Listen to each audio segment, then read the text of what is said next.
ఓయూలో విధి నిర్వహణలో ఉండగా పోలీసులు దాడి చేయడంతో గాయపడి ఆసుపత్రిలో చికిత్స పొందుతున్న జీ తెలుగు న్యూస్ రిపోర్టర్ శ్రీచరణ్ కు మాజీ మంత్రి BRS working president KTR phone చేసి పరామర్శించారు. విధి నిర్వహణలో అంకిత భావం చూపారంటూ అభినందించారు. అటు బీఆర్ఎస్ నేత క్రిషాంక్, నటి కరాటే కళ్యాణి స్వయంగా ఆసుపత్రికి వెళ్లి శ్రీచరణ్ ను పరామర్శించారు. Now, okay, the thing is, I got some minor injuries.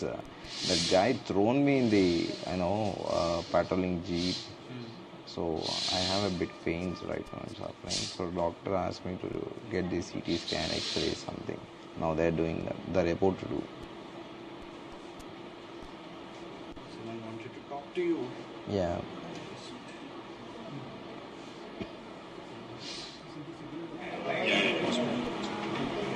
Hello.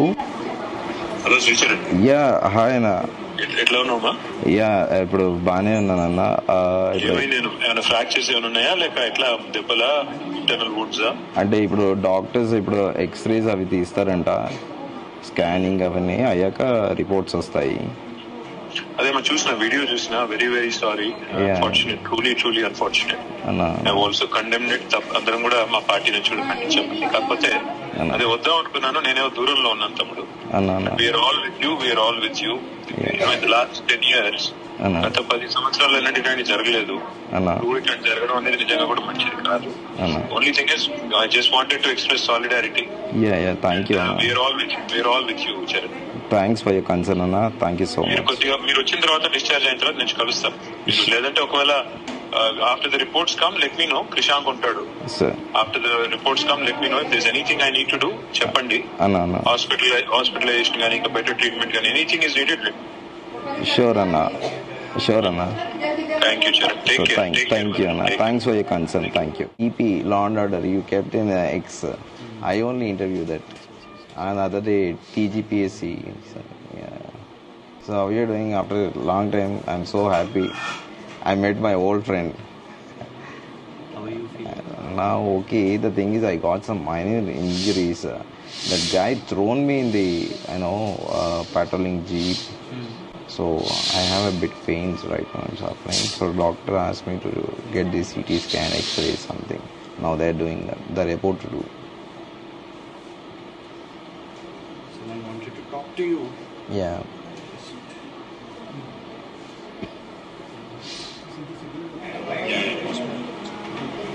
Hello. Hello, Sricharan. Yeah, hi Anna. ఎట్లా ఉన్నావా? యా ఇప్పుడు బానే ఉన్నానన్న. ఏమైనా ఫ్రాక్చర్స్ ఏమైనా ఉన్నాయా లేక ఎట్లా దెబ్బలా ఇంటర్నల్ వుడ్సా? అంటే ఇప్పుడు డాక్టర్స్ ఇప్పుడు ఎక్స్రేస్ అవి తీస్తారంట, స్కానింగ్ అవన్నీ అయ్యాక రిపోర్ట్స్ వస్తాయి. అదే మనం చూసిన వీడియో చూసిన very very sorry, unfortunate, truly unfortunate. I also condemned it. అందరం కూడా మా పార్టీ నుంచి కూడా ఖండించాము. కాకపోతే అదే వద్దాం అనుకున్నాను, నేనేమో దూరంలో ఉన్నాను తమ్ముడు. We are all with you.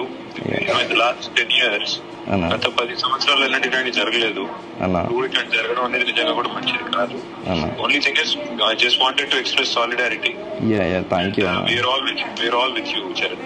Thanks for your concern అన్న. Thank you so much. కొద్దిగా మీరు వచ్చిన తర్వాత డిశ్చార్జ్ అయిన తర్వాత నేను కలుస్తాం. లేదంటే ఒకవేళ after the reports come, let me know. Krishank ఉంటాడు. After the reports come, let me know if there's anything I need to do. చెప్పండి. హాస్పిటలైజేషన్ కానీ ఇంకా బెటర్ ట్రీట్మెంట్ కానీ ఎనీథింగ్ ఇస్ నీడెడ్. షూర్ అన్న.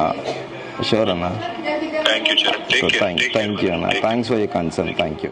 జీ న్యూస్ రిపోర్టర్ శ్రీచరణ్ దాడి తర్వాత విద్యార్థి సంఘాలు, టీఆర్ఎస్ క్రిషాంక్ కూడా ఇంతకు ముందు దుర్గాబాయి దేశ్ముఖ్ ఆసుపత్రికి చేరుకుని ఆరోగ్య పరిస్థితి ఎలా ఉందని కూడా తెలుసుకున్నారు. ఒకసారి చూద్దాం. ఉద్యమం అంటేనే మీ నుంచి అనుకోవాలి. మీ కటౌట్ చూసి, మీ పేరు చూసి ఉద్యమం అనేది, క్రిషాంక్ అనేది మీకు బాగా తెలుసు. ఉద్యమం ఎలా చేయాలి, ప్రత్యేక రాష్ట్రంలో ఎలా ఫైట్ చేశారు. ఈ దౌర్జన్యంగా ఇంత బరి తెగించి పోలీసులు ఎక్కడ కూడా వివరించలేదు. ఎందుకు ఇలా వివరిస్తున్నారు కాంగ్రెస్ ప్రభుత్వంలో? ముందుగా అయితే ఈ రోజు ఉద్యమకారుడు సోదరుడు శ్రీచరణ్. ఎందుకంటే మొన్న తెలంగాణ పబ్లిక్ సర్వీస్ కమిషన్ దగ్గర, టీజీపీఎస్సీ దగ్గర పోలీసులకు, ఐపీఎస్లకు మైక్ పెట్టి మరీ క్వశ్చన్ అడిగాడు. చాలా సూటి క్వశ్చన్ అడిగాడు ఐపీఎస్ని. అక్కడ ఉన్న అధికారిని అడిగితే ప్రజాస్వామ్యంలో నిరసన ఉండదు అనేసి అన్నాడు. ఆ వీడియో చాలా వాస్తవానికి వైరల్ అయింది. ఇవాళ మళ్ళా కట్ చేస్తే డిఎస్సీ ఆస్పిరెంట్స్ కోసం అదే శ్రీచరణ్ మీ జీ తెలుగు ఛానల్ ఇక్కడ ఉన్నది. ముందుగా చెప్పాలి, మీ జీ తెలుగు ఛానల్కి అందరికి కూడా మేము ధన్యవాదాలు చెప్తున్నాము. ఎందుకంటే ఇవాళ మీడియా ఏదైతే మరి విజువల్స్ చూపెడుతున్నదో నిరుద్యోగ యువత వాళ్ళందరూ కూడా జస్టిఫైడ్ డిమాండ్ పెడుతున్నారు. ఇదే కాంగ్రెస్ వాళ్ళు ప్రభుత్వంలోకి రాకముందు ఇచ్చిన హామీలు ఉన్నాయి. గ్రూప్ 1 1:100 వాళ్ళే హామీ ఇచ్చారు. మెగా డిఎస్సి 21,000 ఉద్యోగాల ఖాళీలు ఉన్నాయి అని రేవంత్ రెడ్డి గారు చెప్పడం, కోమటిరెడ్డి వెంకటరెడ్డి గారు అయితే 70,000 ఖాళీలు ఉన్నాయని చెప్పారు. ఇలా వాళ్ళు అదే అడుగుతున్నారు, మీరు మెగా డిఎస్సి అది ఇవ్వండి అని. పోనీ అది కాకుండా చాలా లెజిటిమేట్ డిమాండ్ ఏంటిది, మొన్ననే టెట్ పరీక్ష అయిపోయింది, మేము ప్రిపరేషన్ చేసుకోవాలి, సిలబస్ కూడా మారింది. ఆ సైకాలజీ పుస్తకం కూడా చూపెడుతున్నారు వాళ్ళు, మొత్తం సిలబస్ మారిపోయింది, కనీసం మాకు చదువుకునే గడువు ఇవ్వండి అని అంటే ఇవన్నీ పక్కన పెడితే ఇప్పుడు ఈ గ్రూప్ 2 3 పోస్టుల పెంపు గురించి ఇవన్నీ ఇష్యూస్ ఒక సెకండ్ పక్కన పెడితే నిన్న ముఖ్యమంత్రి గారి స్పందన చూడండి. ఏ విధంగా అయితే ఇది మాట్లాడుతున్న నిరుద్యోగ యువతను సన్నాసులను అనేసి కోచింగ్ సెంటర్లు వీళ్ళను ప్రేరేపిస్తున్నాయని చూడండి. ఎవరిని రెచ్చగొడతలేరు. వీళ్ళందరూ కూడా మేధావులు, దే ఆర్ ఇంటెలెక్చువల్స్. పై స్థాయి అధికారులు కావాల్సే ఎఫిషియన్సీ ఉన్న యువత ఈరోజు వాళ్ళకు ఒక అండర్స్టాండింగ్ ఉన్నది కాబట్టి వాళ్ళ పోరాటం చేస్తున్నారు. వాళ్ళని పట్టుకొని మీరు ఎవరో రెచ్చగొడుతున్నారు, ఎవరో ప్రేరేపిస్తున్నారు. ఎస్, ఇది మేము రాజకీయ పోరాటం కాదు. మేము అక్కడ ఇవాళ పొద్దున్నుంచి లేము. ఇవాళ ఉద్యమం చేసింది శ్రీచరణ్, డిఎస్సి ఆస్పిరెంట్స్ అందరు చేశారు. మేము ఇవాళ సంఘీభావంగా మేము వచ్చినాం. రేవంత్ రెడ్డి గారు తెలవాల్సిన అవసరం ఉన్నది. దీనికి రాజకీయ రంగు పూస్తారనేది కూడా మేము అందుకే రావాలన్నా వద్దా అనేది కూడా ఆలోచిస్తున్నాం. సో డెఫినెట్గా ఏ విధంగా అయితే ప్రభుత్వము వాస్తవానికి పిడిగుద్దులు ఏంటండి వంగబెట్టి గుద్దుతూ బూతులు తిడుతూ మొన్న TV9 జర్నలిస్ట్ని లాక్కొని వెళ్ళి తీసుకొని పోవడం, రైతులు కనబడితే రైతులను తీసుకొని అరెస్ట్ చేసుకొని పోవడము, అడ్వకేట్లు కనబడితే వాళ్ళని తీసుకొని పోవడం, జర్నలిస్టులు ఇవాళ మీ జీ తెలుగు శ్రీచరణ్ని తీసుకొని పోవడం, ఆయన మీద కొట్టడము, ఆ విధంగా అండ్ పోనీ నిజంగా అవగాహన లేని పాపం ఎవరో చేసిర్రు అని అంటే ఒకటి స్టేషన్ హౌస్ ఆఫీసర్ అండి, సిఐఏ నిలబడి లాక్కొని పోయి తీసుకొని పోయి బెదిరించి ఆయనను గుద్దుకుంటూ తిడుతూ అట్లా చేయడము ఇది మంచి ప్రవర్తన కాదు. ఇక ఈ ఇంద్రమ్మ రాజ్యం అంటే ఇదేనా, ఎమర్జెన్సీ అంటే ఇదేనా అనేది వాళ్ళందరూ ఆలోచిస్తున్నారు. 7 నెలల పాలనలోనే ఇంత అహంకారము రేవంత్ రెడ్డి గారికి రావడం, ఆయన మాట తీరు ఇవన్నీ కూడా మాట్లాడడం మాకు ఎంతసేపు కాదు కేటీఆర్ గారు వచ్చి దీక్ష చేయడం. కానీ ఇవాళ డిఎస్సి ఆస్పిరెంట్స్ వాళ్ళంతట వాళ్ళే ఏ రాజకీయ రంగు లేకుండా వాళ్ళు ఒక జస్టిఫైడ్ డిమాండ్గా వాళ్ళు ముందుండి పోరాడుతున్నారు. సో నిజంగా ధైర్యం ఉంటే రేవంత్ రెడ్డి గారిని మేము అంటున్నాం, రండి మీరు ఉస్మానియా యూనివర్సిటీకి. ఏ తెలంగాణ ఉద్యమంలో బ్యారికేడ్లు వేసి పోలీసులు లోపలికి వచ్చి గుద్దిరో 10 సంవత్సరాల తర్వాత ఒక్క జర్నలిస్టు పేరు చెప్పండి మీరు. కేసీఆర్ గారి ప్రభుత్వంలో ఒక్క జర్నలిస్ట్ని గిట్ల కొట్టిన పరిస్థితి ఉన్నదా? ఇవాళ జర్నలిస్టు కోసము హాస్పిటల్కి వచ్చినాము అని అంటే మళ్ళా 2014 కంటే ముందున్న కాంగ్రెస్ ఏదైతే పాలన చేసిందో ఇవాళ మళ్ళా వచ్చింది.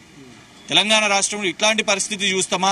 ఒక జర్నలిస్టు ఆసుపత్రిలో గాయపడి ఉంటే వచ్చి మనం సంఘీభావం తెలుపుతామా అంటే సిగ్గుచేటు. గిందుగా మనం తెలంగాణ రాష్ట్రం సాధించుకున్నది అని ఇవాళ మళ్ళా కాంగ్రెస్ చేతుల్లో పెట్టినందుకు బాధగా ఉన్నది.